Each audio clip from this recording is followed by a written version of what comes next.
In the forests of Vogland, something sinister is brooding.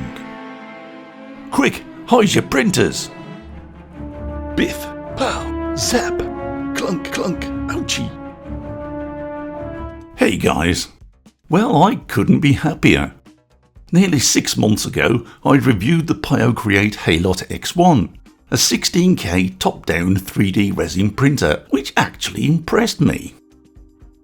There was a lot of innovative thought there. True levelling-free printing, a floating build plate, a top-down lift system, and an unusual build plate that aids print release. I genuinely felt it made resin printing much easier. Now, I hadn't heard from Piocreat since, but just a few days ago, they reached out and offered to sponsor me to work on a few models. Once I realised they were talking about CAD, I was thrilled. Crestfallen, but thrilled. I've really started enjoying designing lately, and while I know they mainly wanted me to use their HALO-X1, I was still a happy bunny, and decided to have some fun doing it. Long-standing followers will likely remember my first ever Orc creation. I made it purely as a printing aid. Since then I've released a few more, and whilst they've never been staggeringly popular, some folks enjoyed the comic book silly styling I was going for. I haven't the skills to design ultra-realistic beasties like some of those talented guys out there, but I can inject fun and humour into work that isn't supposed to be taken too seriously, but which is hopefully easy to print and paint. I'm going to begin with the basic model that I already have and try to inject a little character into its features. And whilst this is akin to watching paint dry, I'll try to entertain you with a little Vogland lore. Vogland is a strange, weird and disturbing place, quite fitting of the mind that created it. And perhaps no creatures are stranger than the Vogland Orcs. As armour is frowned upon and considered a bit elf-like, Vogland Orcs remain fiercely proud of their shiny codpieces, wearing nothing else but stout boots and troubling smiles. Vogland Orcs typically stare across the battlefield, locking eyes with their foes whilst polishing their codpieces with great enthusiasm. This alone is usually enough to disturb the enemy. Now, from within the mud pits, a regiment has haphazardly formed, made up of those whose zeal exceeds their intellect, and whose ownership of an axe was a given. Quake in the thought of the Stompaxe Infantry, brutal, proud, and oddly obsessed with negligées, but that's another story.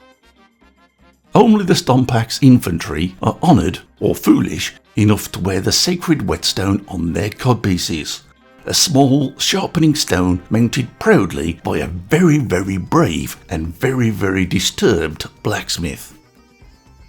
Before battle, Stompaxe Orcs gather and perform a ritual known as the Clang of Readiness, a practice that leaves both their weapons and their dignity finely honed.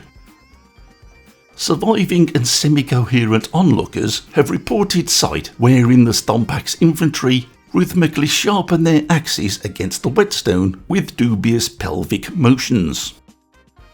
Those involved swear the practice sharpens both blade and spirit, and can upon occasion be useful at removal of unwanted skin growths.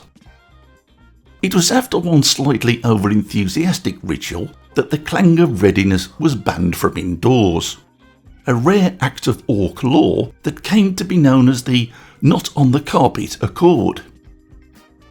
The air reverberates with the metallic screeching and liturgical, often high-pitched rhythmic chanting. The tempo quickens, each beat matched by increasingly frantic bodily thrusts, until the ritual culminates in a unified howl, "Let's get the snarrucks," an Orcish word with no human translation, but which can loosely be understood to mean the offspring of unmarried dental workers.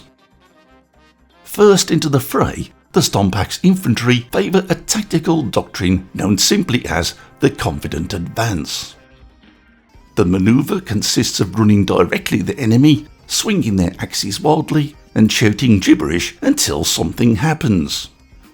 Historians remain uncertain whether its almost incredulous success lies with courage, momentum, or just sheer confusion that it causes on both sides. Orc communication isn't clearly understood, even by scholars with leather patches on their elbows, though it's believed Stompaxes correspond through a complex system of grunts, belches, and interpretive stomping.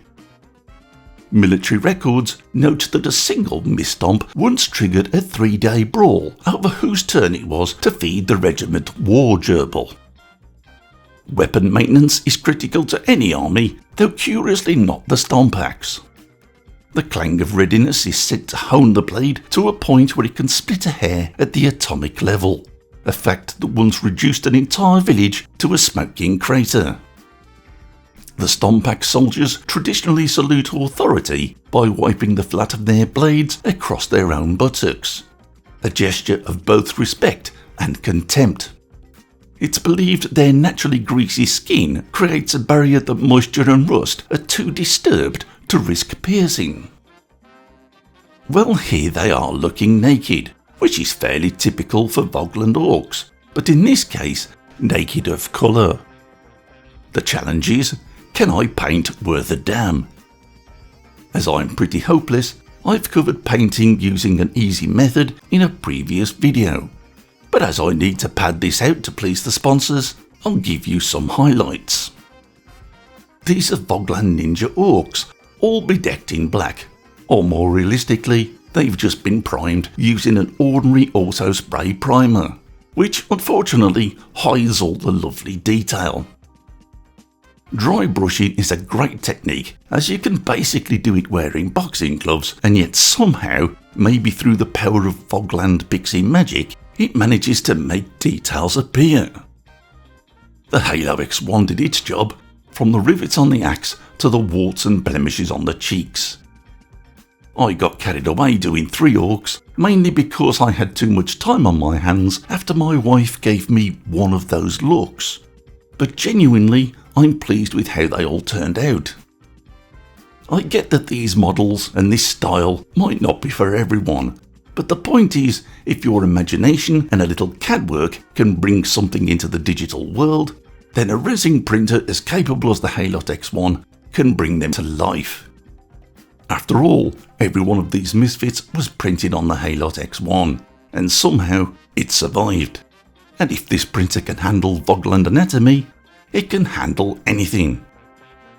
My hope is each month another orc will emerge from the swamp. Next might be an archer, or maybe someone who finally invents proper underwear. And if you've got any ideas for the next unit, please leave them in the comments below.